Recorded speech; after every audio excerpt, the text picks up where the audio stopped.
The room had gone completely silent.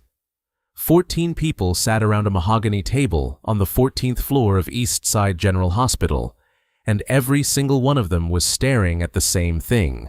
A 9-year-old girl standing at the head of the table, alone, in an olive green coat 2 sizes too big, a button missing from the left cuff. On the table in front of her sat a composition notebook with a sunflower sticker on the cover. Her gray sneakers, white once, stood unmoving on the new carpet. The right sole had begun to lift away from the toe. The man at the far end of the table leaned back in his chair. Silver cufflinks shaped like small anchors caught the light as he crossed his arms. His smile was the kind that didn't reach his eyes. Quote, "0 quote," he said, his voice smooth and unhurried. Quote, 1 quote. The girl didn't flinch. She placed one hand flat on the notebook. "I know," she said quietly. "My grandmother built this place." A few people exchanged glances. Someone clicked a pen. The pitcher of water in the center of the table sat untouched, droplets sliding slowly down the glass. The man, Richard Holt, board chairman, 55 years old, the kind of man who had never once been told no by someone wearing secondhand clothes, let out a short laugh. Not loud, controlled. The laugh of someone who has already decided the outcome of a situation before it begins. "That's a very sweet story," he said. He reached for a folder. She opened the notebook. And nobody in that room expected what a 9-year-old girl in a secondhand coat was about to prove. But to understand how Marisol Vega came to be standing at the head of that table, alone, composed, with 47 pages of her grandmother's handwriting pressed beneath her palm, we need to go back to where it all began. Back to a Tuesday morning 4 months after a funeral. Back to a small apartment on the east side of San Antonio, where scrambled eggs were cooling on the stove, and an olive green coat still smelled like wool, and someone who was no longer there. Before we get back to that moment, tell us in the comments what time it is and where you're watching from. If you're new here, make sure you're subscribed so you never miss stories like this. Now, let's go back to the beginning. The Tuesday morning that changed everything started the way all Tuesday mornings did, with the smell of corn tortillas warming on the stove and Carmen's voice calling from the kitchen. "Marisol, eggs are getting cold." Marisol was already up. She sat on the edge of the fold-out couch in the small living room, pulling on her sneakers, white once, now the color of old sidewalk, the right sole beginning to peel away from the toe. She didn't rush. She was looking at the wall. The framed photograph of Dolores Vega hung above the windowsill, between 2 small plants in clay pots, cuttings Dolores had brought over herself 3 years ago, wrapped in damp paper towel and carried on the bus. The fun is just beginning. Tell us what city you're from in the comments, and don't forget to like and subscribe. The tension is rising. Who's watching from where? Like and subscribe to the channel. More to come. Tell us in the comments who's from which country, and give us a like and subscribe. The plot thickens. Let's check our geography. Tell us where you are now. Give the video a thumbs up and subscribe. We're just warming up. Tell us where you're watching from. Give the video a like and hit the subscribe button. The climax is near. Share where you're from, like, and be sure to subscribe. Events are unfolding rapidly. Write your city in the chat, give it a like, and subscribe so you don't get lost. The juiciest part is yet to come. Let's get started. Get to know each other. Where are you from?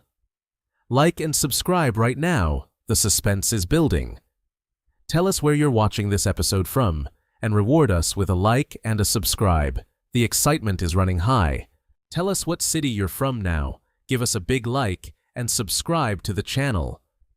In the photo, Dolores was laughing at something off camera, her hand pressed to her chest like the joke had genuinely caught her off guard. She had been 71 then. She had been fine then. That was before. Quote 6, quote 7. She shuffled into the kitchen in her unlaced sneakers.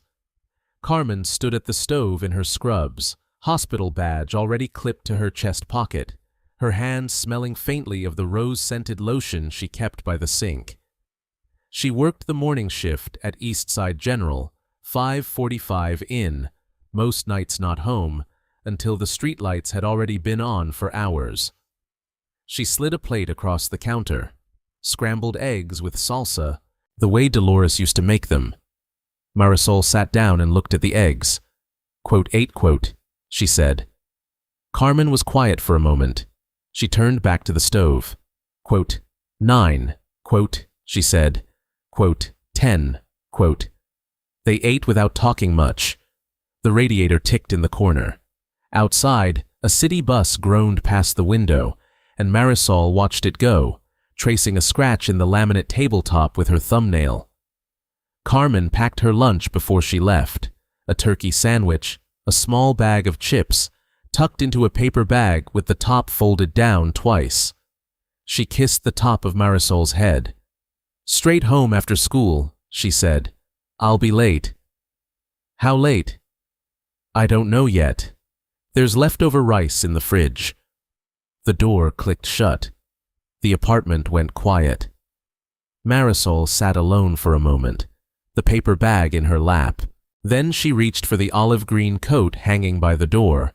Dolores's coat, 2 sizes too big, a button missing from the left cuff, the wool still holding some smell she couldn't name exactly, but knew completely. She pulled it on. She picked up her backpack. On her way out, she paused under the crucifix above the door and looked back at the photograph on the wall. Dolores, mid-laugh, hand on her chest. Marisol had been carrying a composition notebook in her backpack for 3 weeks now. Blank. She hadn't decided yet what to put in it. She didn't know yet that the answer was already waiting for her. In a cardboard box, under Carmen's bed, in her grandmother's own handwriting. Carmen came home that Thursday later than usual, and Marisol knew something was wrong before she even opened the door. She heard it in the way the key turned. Slow, like Carmen didn't have the energy to push. Then the sound of shoes being stepped out of without untying. Then nothing. Marisol looked up from the kitchen table where she'd been doing homework. Carmen stood in the doorway in her scrubs, badge still clipped, her face carrying the particular kind of tired that sleep doesn't fix. She smelled like the hospital, sharp antiseptic underneath the rose hand lotion, and she was holding a paper bag from the corner bakery. Pan dulce. She only bought pan dulce when something had gone badly. She set the bag on the counter and stood there with her back to the room. Marisol said. Carmen turned around. Her eyes were dry, but her jaw was tight. She said. Marisol put her pencil down. Quote, 17, quote, 18. Carmen pulled out a chair and sat heavily. Quote, 19. She said the number flatly, like it tasted wrong. Quote, 20. The radiator ticked. Outside, someone's car alarm went off and then stopped. Can they do that? Marisol asked. Carmen pressed her fingers to her forehead. I don't know. I heard it in the hallway. 2 of the administrators talking. They didn't know I was there. She paused. They laughed, Marisol. One of them said the neighborhood wouldn't even notice for 6 months. Marisol was quiet. She thought about the clinic on Cesar Chavez Street, the waiting room with the plastic chairs, the mural of the sun on the outside wall that Dolores had helped paint. She thought about the families she'd seen there over the years, sitting with numbered tickets, waiting. People who had nowhere else to go, Marisol said. Marisol's voice stayed even, but her hands had gone still on the table. The lady at the front desk, the janitor, everyone. Carmen reached across and covered Marisol's hand with hers. Her palm was dry and warm, rough from years of work. Quote 30, quote, she said softly. Quote 31, quote, 32, quote, Carmen frowned. Quote 33, 34. A. Pause. Carmen looked toward the hallway, toward her bedroom, where 3 cardboard boxes of Dolores's things sat stacked against the wall, still taped shut. She hadn't been able to open them yet. 4 months, and she still hadn't been able to open them. "I don't know what's in those boxes," Carmen said quietly. Marisol looked at the pan dulce on the counter, still in its paper bag. Then she looked at the hallway. She already knew what she was going to do. She waited until Carmen was asleep. The apartment settled into its nighttime sounds, the hiss of the radiator, a television murmuring through the wall from next door, the distant groan of a truck on the overpass. Marisol slipped off the fold-out couch in her socks and moved down the short hallway to Carmen's room, where the door stood half open. The 3 cardboard boxes sat stacked against the far wall, just as they had for 4 months. Carmen's breathing was slow and even from the bed. Marisol crouched beside the bottom box and peeled back the tape as carefully as she could, 1 slow inch at a time. The smell that came out stopped her completely. Old paper. Dust. And underneath it, faint, almost gone, something that was just Dolores, the same smell as the coat. Marisol sat down on the floor and began to look. There were folders, envelopes, a small Bible with a cracked spine, and then, near the bottom, wrapped in a rubber band that had gone brittle with age, 6 composition notebooks, their covers soft with handling, every page filled with her grandmother's handwriting. Small, precise, slanting slightly to the right. Marisol opened the first one. The date at the top of the first page read, March 1993. She turned pages slowly. Meeting minutes, budget figures, names of donors, lists of supplies, and then, near the back of the third notebook, a folded letter on city letterhead, the paper gone yellow at the creases. She unfolded it carefully, both hands. It was from the San Antonio City Council. Dated September 14, 1993. It confirmed that the East Side Community Clinic had been established under a community covenant. Protected status, non-transferable, held in trust for the residents of the surrounding neighborhood in perpetuity. Marisol read the word 3 times. Perpetuity. She didn't know exactly what it meant, but she understood enough. She sat on the floor of Carmen's dark bedroom for a long time, the letter in her lap, the notebooks spread around her, the smell of old paper and her grandmother filling the small space. Then she reached under the bed for the blank composition notebook she'd brought from the kitchen, the one with the sunflower sticker, and she uncapped her pen. She started copying. She worked for 2 hours that first night, her handwriting careful and slow, the way Dolores had taught her. Dates, names, the exact wording of the covenant letter. She didn't rush. She didn't skip anything she didn't understand. She just copied it all down, page after page, the pen scratching quietly in the dark apartment while Carmen slept. When her hand started to cramp, she stopped and looked at what she had. 11 pages. She had 11 pages, and she had barely started. She capped the pen. She refolded the city letter exactly as she'd found it and placed everything back in the box, pressing the tape down gently. Then she went back to the couch, pulled the blanket up, and lay looking at the ceiling. She thought about the word perpetuity. She thought about her grandmother's handwriting, still alive on every page. Then she reached for the phone on the floor beside her and typed into the search bar, San Antonio City Archive Office. She called on a Friday afternoon from the kitchen while Carmen was still at work. The City Archive Office number had a recorded menu that went on for almost a full minute. Marisol stood at the counter in her socks, the sunflower notebook open in front of her, a pencil in her hand. She pressed buttons when it told her to.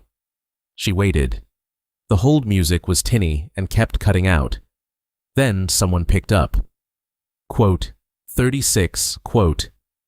The voice was unhurried, older, like someone who had spent a long time in a quiet room and was comfortable there, Marisol said. A pause, the sound of a chair adjusting. Another pause, longer this time. She heard the soft sound of keyboard keys. He said, more to himself than to her. Quote, 42. A few more keystrokes. Quote, 43. Marisol looked at the notebook, at her grandmother's words, copied in her own careful handwriting. It's about how communities build things, she said, and what happens to them. The keyboard stopped. That's a good project, Archie said. His voice had changed slightly, not warmer exactly, but more attentive. All right, I'm looking now. A long pause, the sound of a mouse clicking. Yes, I have it. Community Covenant document, executed September 1993, registered with the city, East Side Community Clinic, established under protected non-transferable status. He read slowly, like each word had weight. Held in trust for the residents of the surrounding neighborhood, in perpetuity. Marisol's pencil pressed hard into the paper. Quote, 50, quote, she asked. Quote, 51, quote, Archie said. Quote, 52, quote, a pause. Quote, 53, quote. She almost told him. She almost said everything right then. The board vote, the $4.3 million, the 6 days. But she was 9 years old, and she was standing alone in a kitchen, and she didn't know yet if knowing was enough. I just wanted to make sure it was real, she said. It's real, he said. It's right here. Has been for 31 years. She wrote that down. 31 years. Thank you, she said. Mr. Archie. Delgado, he said. Archie Delgado. If you need anything else for your project, you can call back. I'm here most days. She hung up. She stood at the counter for a moment without moving, the pencil still in her hand, the kitchen quiet around her. Then she looked down at the notebook. 43 pages now, filled front and back, 4 evenings of work. Her hand had cramped twice. She hadn't told Carmen any of it. The vote was in 2 days. She picked up the pencil and wrote Archie Delgado's name at the top of the last page, neat and deliberate, and underlined it twice. She told Carmen that night. She had planned to wait until after dinner, but Carmen came home early, a shift swap, she said, and sat at the kitchen table with her shoes still on, which she never did, rubbing the back of her neck with one hand. She looked like someone who had been holding something heavy for a long time and was running out of places to put it down. Marisol brought the sunflower notebook from under the couch cushion, where she'd been keeping it, and set it on the table. Carmen looked at it, then at Marisol. Marisol said. Carmen opened the notebook. She turned the first page, then the second. Her hand slowed.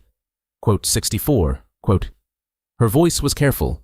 Quote, 65, quote, 66, quote. A long pause. The refrigerator hummed. Quote, 67, quote, 68. Quote, Marisol sat down across from her. Carmen turned to it. She read it slowly, her lips pressed together. When she looked up, something had shifted behind her eyes. Not anger. Something closer to fear.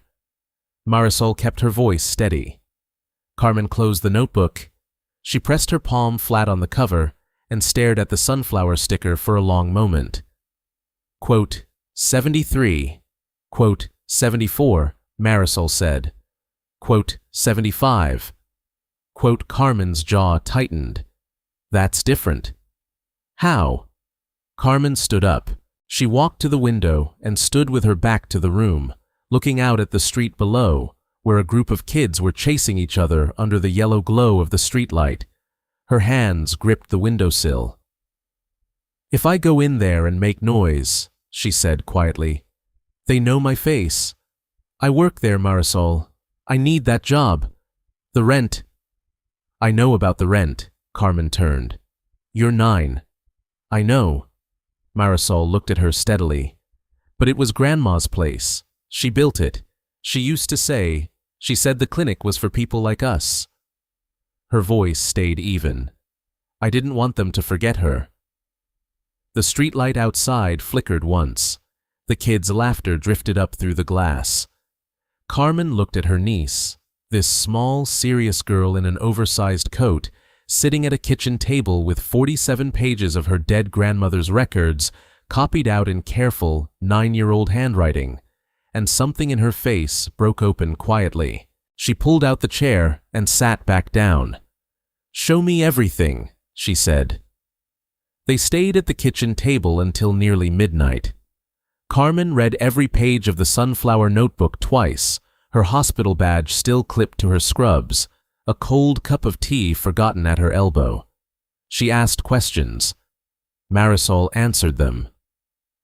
Outside, the street went quiet, and the only sounds were the turning of pages and the occasional click of Carmen's thumbnail against her front teeth, a habit she had when she was thinking hard. At 11:40, Carmen's phone buzzed. She glanced at it, and her expression shifted. "It's Patrice," she said. Nurse Patrice worked Carmen's floor at East Side General. She was 52, broad-shouldered, with close-cropped gray at her temples and a laugh that carried down entire hallways. She had known Dolores, had attended the funeral, had been one of the people who passed the collection jar at the church. Carmen stepped into the hallway to take the call. Marisol sat still and listened. ___, quote _87__. She heard Patrice say, her voice carrying through the thin walls. Quote 88. Carmen came back into the kitchen. Her face had gone very still. Quote 90, she said. Marisol was already reaching for the notebook. Quote 91, quote she said. Quote 92, quote 93, quote. She looked up. Quote 94, quote. She pressed her hand flat on the notebook. Quote 95, quote. Carmen sat down. She looked at the notebook. She looked at Marisol. She looked at the photograph of Dolores on the wall, mid-laugh, hand on chest, still and permanent in her frame. Carmen said, a beat of silence. Carmen let out a breath that was almost a laugh, except nothing about it was funny. She rubbed her face with both hands, then dropped them to the table. Quote 100, quote, she said quietly. Quote 101, quote 102, quote 103, quote 104, quote. Carmen looked at her for a long moment. This child in the oversized coat, sitting straight-backed at the kitchen table at midnight, her composition notebook filled with 47 pages of her dead grandmother's life's work.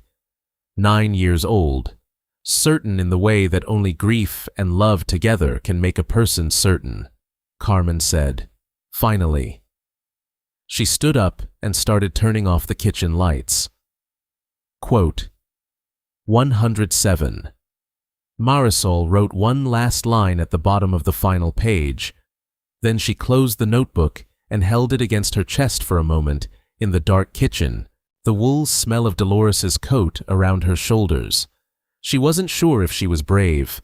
She just knew her grandmother would have gone in. Marisol was up before the alarm. She lay on the fold-out couch in the gray pre-dawn dark, already dressed, Dolores's coat buttoned to the top, gray sneakers laced tight, the Sunflower Notebook on her chest. She had slept maybe 3 hours. She didn't feel tired. She felt the way the air feels before a storm, when everything goes very still and the birds stop. At 6:15, she called Archie Delgado. He picked up on the second ring, which surprised her. His voice was the same as before, unhurried, careful, like someone who had learned that most things worth doing take longer than people expect. Quote 108, he said. He remembered her name. Quote 109. She kept her voice low so Carmen wouldn't wake yet. They moved it up. I don't think they wanted anyone to know. A pause, the sound of him setting something down on a hard surface. Are you going? He asked. Yes.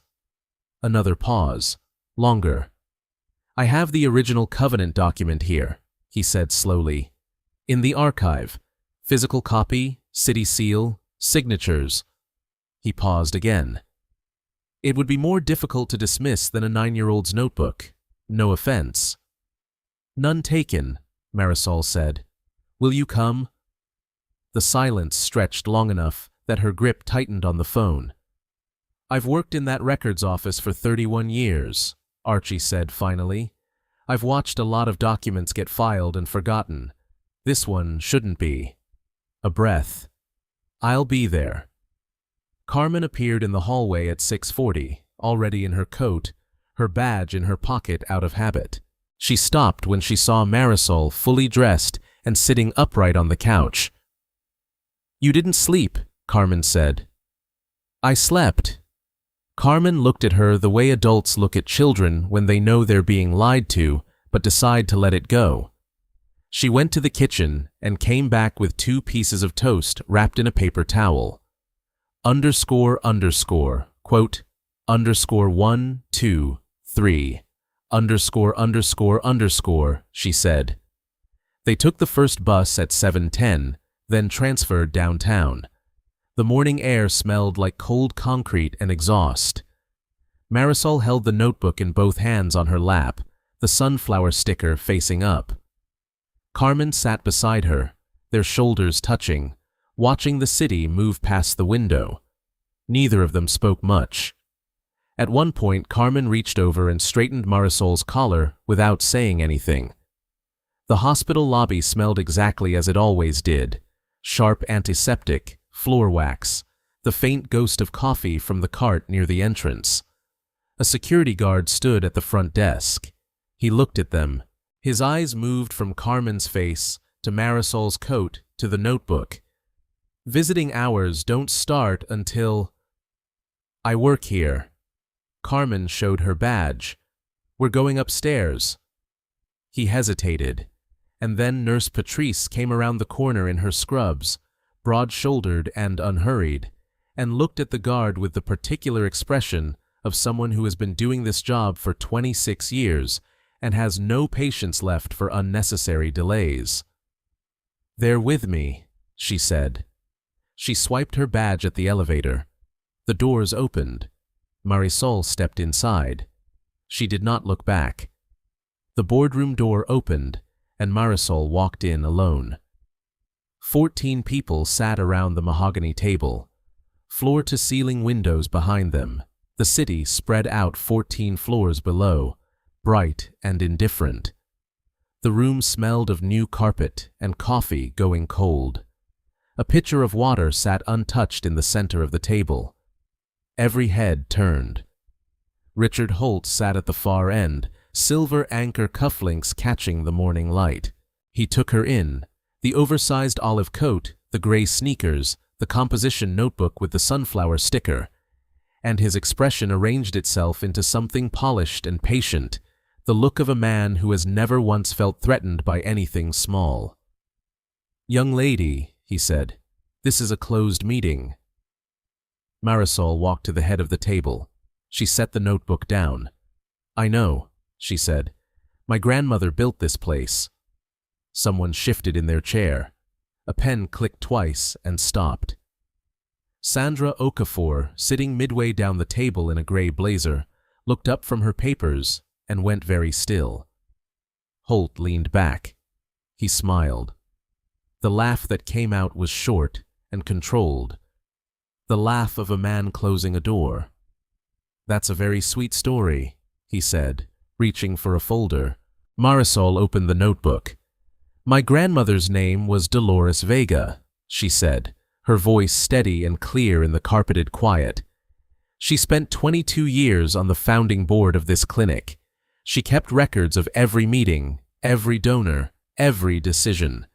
And in September 1993, the city of San Antonio signed a covenant confirming that this clinic cannot be sold. Not to anyone, not for any amount. She turned to the page with the yellow tab. The paperwork for your sale says one thing. The covenant says another. Holt's smile didn't move. A child's notebook isn't illegal. The door opened behind her. Archie Delgado stepped in. 67 years old, quiet as a man who had spent 3 decades in a room full of old paper, carrying a manila folder with the city seal visible on the top document. He set it on the table beside Marisol's notebook without a word. Quote, 137, quote, he said. Quote, 138, quote. He looked at Holt directly. Quote, 139, quote. The room went completely silent. Sandra Okafor picked up the folder. She read. Her face changed. Quote, 140. Her voice was careful. Quote, 141. Quote, 142. Quote, 143. She set the folder down and looked at Marisol for the first time. Really looked. The way people look when they are seeing something they should have seen sooner. Underscore, quote, underscore, 1, 4, 4, underscore, Holt's jaw tightened. He set his pen down very quietly on the mahogany table. Nobody laughed. Marisol stood at the head of the table in her grandmother's coat, the sunflower notebook open in front of her. The city spread wide and bright behind the glass. Her hands were perfectly still. She didn't feel triumphant. She just felt like Dolores was somewhere close, hand pressed to her chest, laughing at something just off camera. Carmen was waiting in the hallway. She had her back against the wall, arms crossed tight over her chest, her badge twisted sideways on her scrub pocket. When the boardroom door opened and Marisol walked out, Carmen crossed the distance between them in 3 steps and pulled her in without saying a word. Marisol felt her aunt's hands pressing against the back of Dolores's coat, holding on the way people hold on when they have been frightened for a long time, and the fear is only now releasing. Nurse Patrice stood a few feet away, arms folded, watching. When Carmen finally let go, Patrice looked at Marisol with an expression that was not quite a smile, something older and quieter than a smile. Your grandmother would have made a scene, Patrice said. You were much calmer than she ever was. Marisol almost laughed. She taught me to stay quiet until it mattered. She did, Patrice said softly. She really did. Sandra Okafor came out of the boardroom 10 minutes later. She stopped in front of Marisol and looked at her for a moment. This small girl in the oversized coat, holding an empty notebook now, the 47 pages handed over to Archie for the official record. I want to apologize, Sandra said. We should have known. We should have looked. She paused. I'm sorry we made you come here to tell us. Marisol nodded once. The clinic is for people like us, she said. My grandmother said that. I just didn't want anyone to forget. Sandra pressed her lips together. She nodded and walked away down the hall, her heels quiet on the polished floor. Richard Holt did not come out. 6 months later, the East Side Community Clinic was still open. The sale was formally voided by the city. Within 3 weeks of the board meeting, the covenant document entered into the public record. Sandra Okafor requested an independent review of the board's governance. Archie Delgado was quoted in the local paper, though he declined to be photographed. He said only that the archive existed so that communities could remember what they had built. Carmen kept her job. In the spring, she was offered a senior aide position, more hours, better pay. She took it. New school shoes for Marisol were no longer next month. They were Tuesday. Marisol got a new composition notebook. This one had a hummingbird on the cover. She hadn't decided yet what to put in it. On a Thursday evening 6 months after the board meeting, they rode the bus home from the corner bakery with a paper bag of pan dulce between them. The evening light came through the windows in long amber strips, moving across Carmen's hands, across Marisol's coat. Carmen's hand rested over Marisol's, on the seat between them. Marisol looked out the window at the city going past, the streets she had walked, the bus stops she knew, the neighborhood her grandmother had spent a lifetime loving quietly and without recognition. She knew they'd try, Marisol said. I know, Carmen said. That's why she wrote it all down. Carmen squeezed her hand. Outside, the city moved through the amber light, and the bus carried them home. If Marisol, 9 years old, alone in that boardroom, could walk through that door, what would you have done? Tell us in the comments. And if this story moved you, please like and subscribe. We tell the stories